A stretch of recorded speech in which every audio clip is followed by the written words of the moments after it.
DVD Era TV back at y'all with another one live from the dirty section of YouTube. Today we're going to talk about the time Monica punched Brandy in her face. Now let's get into it. Mixtapes and DVDs is my era. Facts. We did it better. Yep. Pelly leathers, Facts. ACG boots. We 80s babies and early 90s when it got grimy. real. I was out of this world, you could not find me unless you check the lobby. Hustling was my hobby. We was lobby boys Yep. before Jim Jones. You could catch me at Harlem eating Jimbos.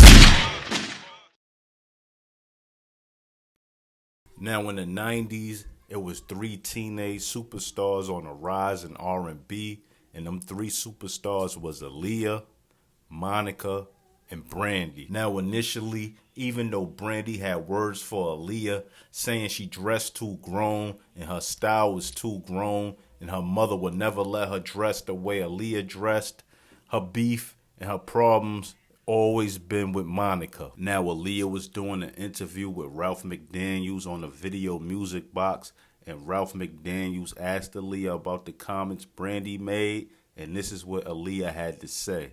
Brandy said some things that were said. Now, what did you hear what she actually...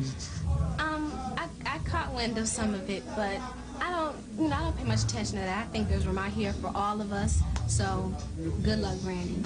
Now, whatever problems Aaliyah and Brandy had, it wouldn't last for long, because when Brandy got her award at the Soul Train Awards, she shouted Aaliyah out and said this. I want to give a shout out to my girl, Aaliyah. I love you, girl. Really, I do. I'm a big fan. Now, Monica and Brandy will always be compared to each other around this time, even though Brandy had the good girl image and Monica had more of a ghetto girl image. Like Brandy had that, "Hi, I'm Brandy. I come from a good family. I have my mom and my dad, and I'm too good for you" attitude. And Monica had that attitude like, "Yo, what's up? I'm from the hood, and I'll smack you because I'm not in the mood" attitude. You know, and usually I would take the bad girl over the good girl, but it was something about Brandy I used to like as a kid. And I'm going to keep it a buck. I ain't like Monica because she had them white shoes on in that video. And she used to say it was just one of them days. And I didn't know what she meant by it, just one of them days. And I used to ask my moms and my uncles, and they wouldn't tell me. So I ain't like Monica. I liked it, Brandy.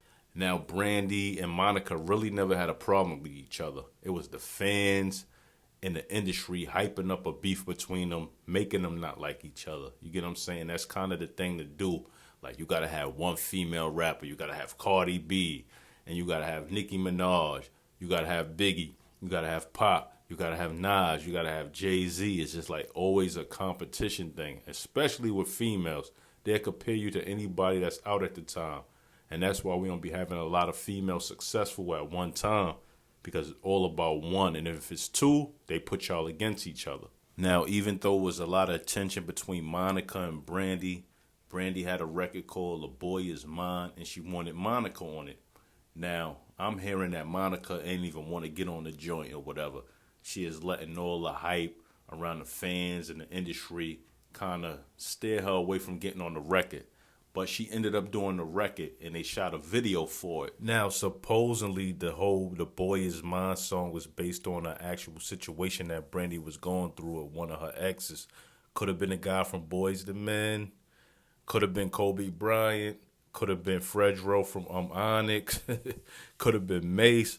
No disrespect. I'm just saying, you had a lot of famous entertainers as boyfriends, or you was dating. I'm just saying, Brandy.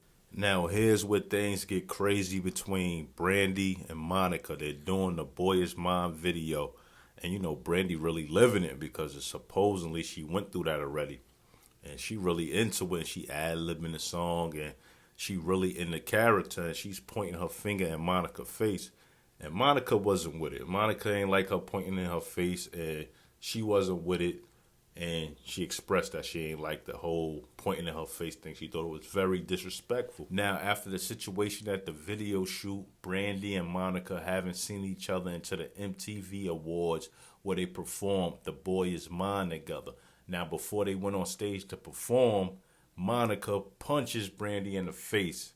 Now, I'm not the smartest guy in the world, but I'm assuming she never got over Brandy pointing her fingers in her face at the video shoot. Now, it's even said that Brandy and Monica didn't even really speak to each other at the Boy Is Mom video shoot. They'd come out, do their scenes, and then go back to their rooms or their trailers or whatever without even really speaking to each other. So you know it was a lot of tension. But back to the whole Monica feeling disrespected by Brandy at the video shoot. You ever been disrespected by somebody and you just felt like you ain't handled that situation the way you wanted to handle it, and you get home and you just think about all the ways you should have handled it, and then you finally see that person and you just want to bring back the time that you felt disrespected so you could handle it then, but it's too late? I think that was the case too with Monica hitting Brandy, you know what I'm saying? And plus, like I said, all the instigating behind the scenes, all the instigating by the industry. And plus, Monica and Brandy were teenagers, you know what I'm saying? They were young women. But that shows you how the industry is, how dirty the industry is. They put us against each other to compete with each other, fight each other, all just to get record sales and stuff. Now, since the incident at the VMAs between Brandy and Monica, you know, Monica apologized to Brandy and said, you know, she apologized as a woman.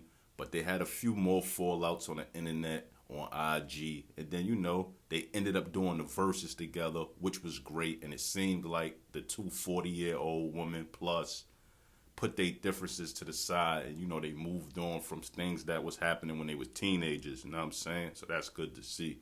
But anyway, I just wanted to do something different for y'all today. I always do the hip-hop stories. I just wanted to switch it up. So tell me what y'all think. Like, comment, subscribe. Hit that notification bell, and I'm out.